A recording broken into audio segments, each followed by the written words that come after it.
welcome to this week's update. I'm Brooke Morris. Breaking news on the government shutdown, President Trump has announced to reopen the federal government for 3 weeks now, while negotiations are still being made over how the southwestern border should be secured.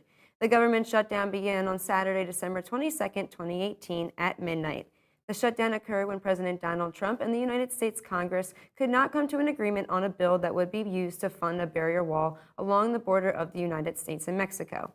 President Trump is looking for $5.7 billion in federal funds to help complete the barrier wall between the two countries. The shutdown has put about 800,000 government employees without any pay at the moment and is the largest government shutdown since the 1995-1996 shutdown, which lasted 21 days. Agencies like NASA, TSA, Border Patrol, Air Traffic, the FDA, and many more are affected due to the government shutdown. The Supplemental Nutrition Assistance Program, also known as SNAP, will not have any more funds by the end of March, which will then lead to about 38 million Americans without food stamps if negotiations do not come to a conclusion by the end of the 3-week extension.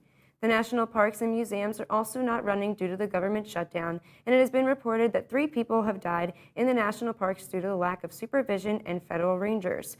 Trash is piled up and public toilets are not being tended to, which causes safety hazards with wildlife looking for food. The government shutdown is affecting many people, families, and agencies within our country, but people and companies are stepping up to help those in need. Our own Lexi Lomax has some more information on how businesses are stepping up to help citizens during the government shutdown. Thanks, Brooke. The government shutdown has caused thousands of people to have deal with unwanted stress. People, companies, and corporations have felt the need to step up. Cell phone companies such as AT&T, Verizon, Sprint, T-Mobile have decided to forgo late charges and are working on payment plans for those impacted by the shutdown. Bank of America is currently working on a solution for government employees to get a cash advance option with their credit cards. Other banks like Wells Fargo, PNC, Chase, American Express, Discover, Capital One, and Citi are trying to assist their customers in every way possible. First Oklahoma Bank is helping government employees by giving them paychecks issued through the bank. We think the right thing to do is to treat their checking accounts as if money arrived. We will pay their checks with no charge, and we appreciate their business, said Tom Bennett, Jr., Chairman and co-CEO of First Oklahoma Bank. Any charges made to their accounts will be paid by the bank. They're even willing to cover their customers' expenses up to the amount of their normal paychecks. Areas within Philadelphia is giving back as well during the shutdown. Many restaurants and eateries are giving away free food to government employees. Just to name a few are Pat's King of Steaks, Pineville, Fishtown, and Pineville Town, Charlie Carr Station, and Federal Donuts. The Share Food Program, Phil Abundance, and the Archdiocese of Philadelphia is working together to open an emergency food distribution site. SEPTA is offering free rides to TSA employees to the airport. During times like this, coming together as a community and a nation is very important. I'm Lexis Lomax, back to Brooke at the desk. Thanks, Lexi. This past Monday, students and faculty of Neumann joined together to celebrate the memory of Dr. Martin Luther King Jr. on Martin Luther King Jr. Day. The event featured live performances by Neumann students, the Professional Arts Organization, Pieces of a Dream, and Pastor Mark Collar, our own Amaris Manning, covered the event. God has brought us along the way. We come before you today, grateful for the life of Martin Luther King Jr. On Monday, January 21st, students and faculty of Neumann University joined together to celebrate the memory of Reverend Dr. Martin Luther King Jr.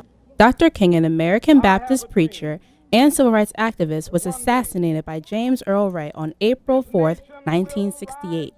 The Neumann community honored the spiritual, intellectual, and civil rights achievements of Dr. King, beginning with service projects in the Bruder Gym. We caught up with some of the volunteers and asked them to share their thoughts about the impact of Dr. King's legacy. I mean, we should be remembering all that he did and what he stood for every day, but it's kind of a reminder because there's 365 days in the year. He only gets one, so you kind of forget sometimes. And it's a day to bring you back and bring you to remembrance of all the things he stood for. It's good to give back to the community and honor MLK and just his whole envision of peace, and I'm just trying to bring that here too. Today is just me giving back to MLK because he stood up for my rights, so I feel like I'm giving back to him. Well, especially right now, I think it means giving to other people who are in need and just all sticking together to work for like a common good. I think a main point of the day is also caring for the whole community rather than just yourself. For me, it's about service and giving back to help other people. I mean, it's really what we're all about at Neumann. Right. And to me, it's about honoring Dr. King and how he stood up for what he believed in and to take the time to help one another. Thank you. Today is a great day to give back to the community, to celebrate and recognize the great work that was done by Dr. Martin Luther King and all of those who were supporting his cause all of those years ago. It's a good way to continue to live on that mission here at Neumann and in our community.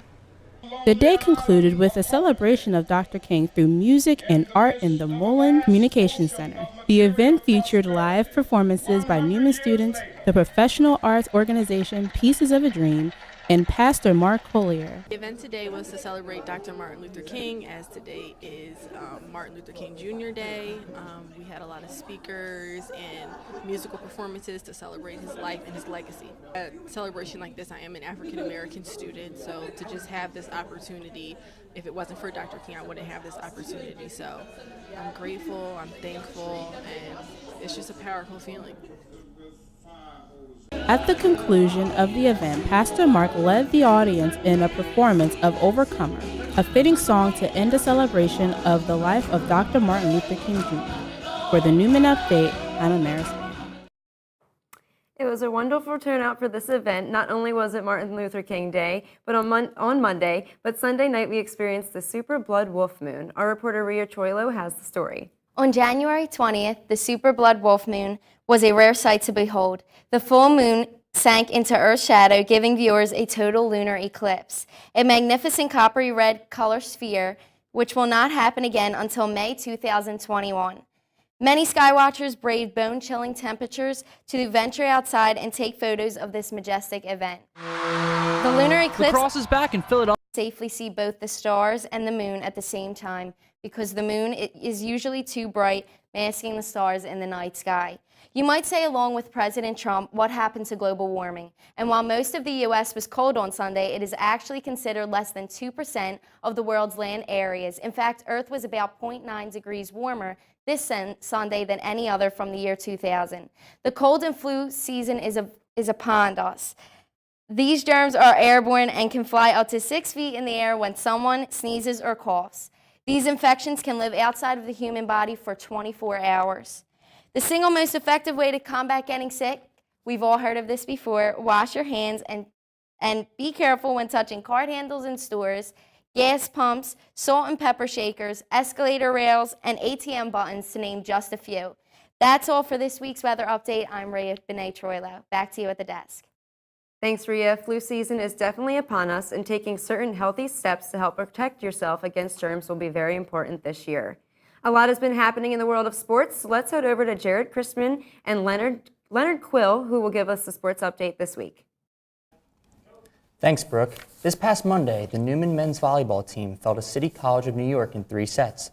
Connor Kolick and Ryan Bollinger both led the Knights with 6 kills each, while Jules Mariano put up 12 assists in the loss. Neumann starts out their season 0-2, but still has a lot of matches before their season even close to over. They'll be playing Keene University on the road February 1st. The men's hockey team defeated a tough Utica team on January 18th. Thomas Mansbridge had a goal and assist. Connor Arnett had 2 assists, and goals were scored by Zach Boyle, Clay Boyd, and Dan Congelosi. This is Neumann's second straight win at home after a rocky start to the beginning of the season. Neumann is rebounding off that with a 2-1-1 record through the last 4 games. They host Lebanon Valley at home tonight at 8 p.m. in a conference matchup. The women's basketball team defeated the Wesley Wolverines this past Wednesday by a score of 62-46. The Knights were led by Nafisa Saunders, who had 22 points and 14 rebounds. This puts the Knights at 10-8 on the season and 3-3 in conference play. The Knights play again tomorrow on the road versus Marymount University at 1 p.m. The men's basketball team was defeated by Wesley Wolverines on Wednesday night in a huge conference play matchup by a score of 73-72. It came down in the last couple seconds as a tough Wesley team hit the floater with 6.9 seconds left in the game. Neumann drove back down the court to try to put up a last-second shot, but it didn't fall through. The Knights were led by Waheem Lohman, who had 19 points, and Nasir Castle, who had 18 points. This loss puts the Knights at 9-10 on the season and is their 6th consecutive loss. They are 0-6 in conference play. The Knights are on the road tomorrow as they play another conference play matchup against Marymount University at 3 p.m. On Wednesday night, Neumann Athletics welcomed 3 new members of the 1,000-point club. First for the women, Lauren Legler, whose career total reached 1,077 points, spanning from 2014 to 2018. Lauren and her parents, including former NBA star Tim Legler, were joined by University President Dr. Chris Domes and Sister Marguerite to be presented with a 1,000-point ball. Later during halftime of the men's game, Tyre Hudson and Billy Cassidy were officially added to the 1,000-point club with a whopping 1,562 and 1,039 total points respectively. Both players were teammates from 2015 to 2018, helping add to the domination of their team. Congratulations to all of our new 1,000-point club members. For our viewers, we would like to invite you to participate in the giveaway to win tickets to see the Philadelphia Wings lacrosse team. Lacrosse is back in Philadelphia with the Philadelphia Wings. If you want your chance to win tickets to see this fast-paced, action-packed sport, tune in to 98.5 WNUW or keep up with all our social media accounts, where we will be giving away tickets to all remaining home games. Now that's enough to make your head spin. The Philadelphia Phillies pitcher Aaron Nola has announced that he will go into arbitration with the organization over his $4.5 million contract offer for 2019. The pitcher had a standout year last year with an earned run average of 2.37 in 212 innings pitched and finished third in Cy Young voting for the National League. Nola has said that he wants more than a $6 million deal, and when asked about his feelings about the organization, he said that there are no hard feelings and business is just part of the game of baseball. The court hearing will be on Valentine's Day. Keeping up with Philly sports, Nick Foles has most likely played his last game in an Eagles uniform. So, where is he going to go? So far, the early favorites to sign Foles are the Miami Dolphins, and with a disappointing performance and season-ending injury from Redskins quarterback Alex Smith, the Redskins are not far behind. Another interesting development is the Jaguars signing John DeFilippo, Foles' quarterback coach in 2017. While in Philly, DeFilippo was someone that was well respected by the organization and by the quarterbacks he took under his wing. Foles himself has also spoken very highly of DeFilippo.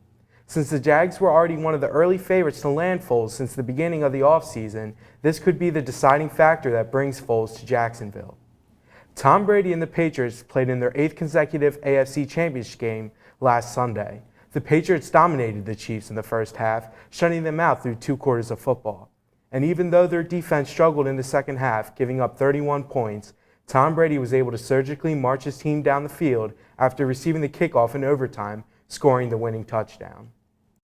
Referees have been under scrutiny all year for not only bad calls, but the calls that they have not been making. With less than 2 minutes left in the tied game on 3rd and long, Saints quarterback Drew Brees targeted Tommy Lee Lewis, who was hit in the secondary before making contact with the ball. If there was a pass interference call, it would be another set of downs for the Saints starting inside the 10-yard line. Instead of capping off the drive with a field goal, they would have had a chance of putting the ball across the goal line, which would have been enough points to win the game in regulation. When asked about the call, Rams head coach Sean McVay said, quote, "Football is a complicated game." The NFL has since made public its discussions for making pass interference calls reviewable.